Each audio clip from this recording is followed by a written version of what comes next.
Hello dear students, how are you? Hope you all are doing good and studying every day with these videos. Today I will start with new chapter of Political Science, Election and Representation from your book Indian Constitution at Work. But before that, I request you all do like, share and subscribe this channel to remain updated with all the latest videos. So in this chapter, we will learn the different methods of election, the characteristics of the system of election adopted in our country. We will also learn the importance of the provisions for free and fair election, the debate on electoral reforms. But beginning everything in detail, first of all, we will learn the meaning of the few important terms which we are going to read in this particular chapter. So today we will start with a small introduction of this chapter with some important terms. The first one is election. As you know that our country is a democratic form of government. Why we call our country as a democratic country? Because over here people cast vote to choose their representative. Everybody knows this thing that we cast vote to choose our representative. And this casting of vote is known as election process. And the one who actually got elected from this casting of vote is known as representative. As you can see in the picture of representative sample, in this there are number of people shown, and out of this only 3 are elected as representatives.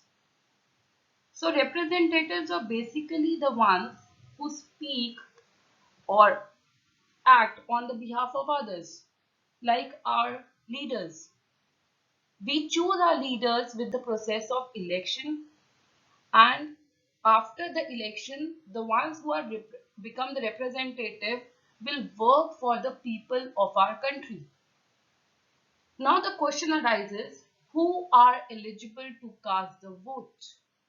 So this is explained by universal adult franchise. We have already learned about universal adult franchise in the previous chapter also. Universal means everybody, adult means 18 years, and franchise means voting. When you know what is election, when you know what who's turns as a representative, then you should also know that who choose these representative, what is the age of casting the vote. Till 1989, adults above the age of 21 years had the right to vote. But an amendment means change, in the constitution reduced the eligibility for voting to the age of 18 years in 1989. Universal adult franchise ensures that everybody above the age of 18 are able to participate in elections. This shows the principle of equality and non-discrimination. As you know that voting is considered to be very important in a democratic country like ours, because it helps us to choose a proper representative, the one who can govern, the one who can make policies, the one who can run the country in an effective manner, and the one who believes in equality and non-discrimination. So now we will understand that how elections become important. When we are living in a diverse and big country, it is very much impossible that all the citizens take direct part in decision making process, as like our country India.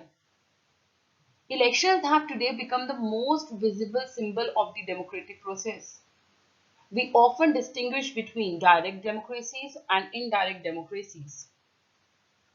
What is direct democracy?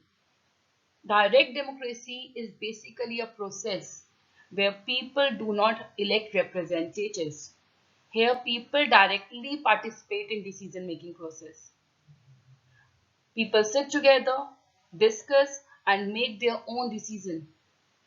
For example, ancient city-states in Greece. But it is possible only when population is small. For example, in your class, if you are having 100 students, then it might be possible for you to call each and every student for asking about the policies implemented in your class or in your school. But imagine a situation if you are having 1,000 students in the same class. Will it be easy to call all the students in the class to take the decision? No.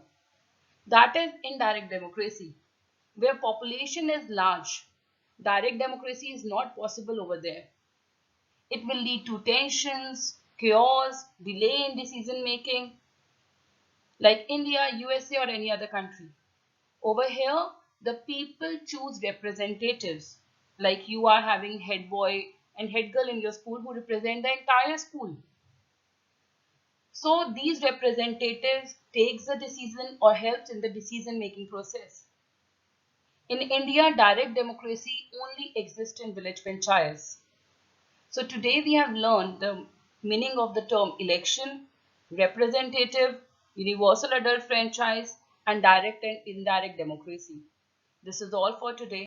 Thank you. In the end, this is your home task. I have given you 3 questions. You have already done a universal adult franchise, but in this you will get more points related to that. So do it again. Have a nice day, everyone. Stay fit and healthy. Do studies. Take care.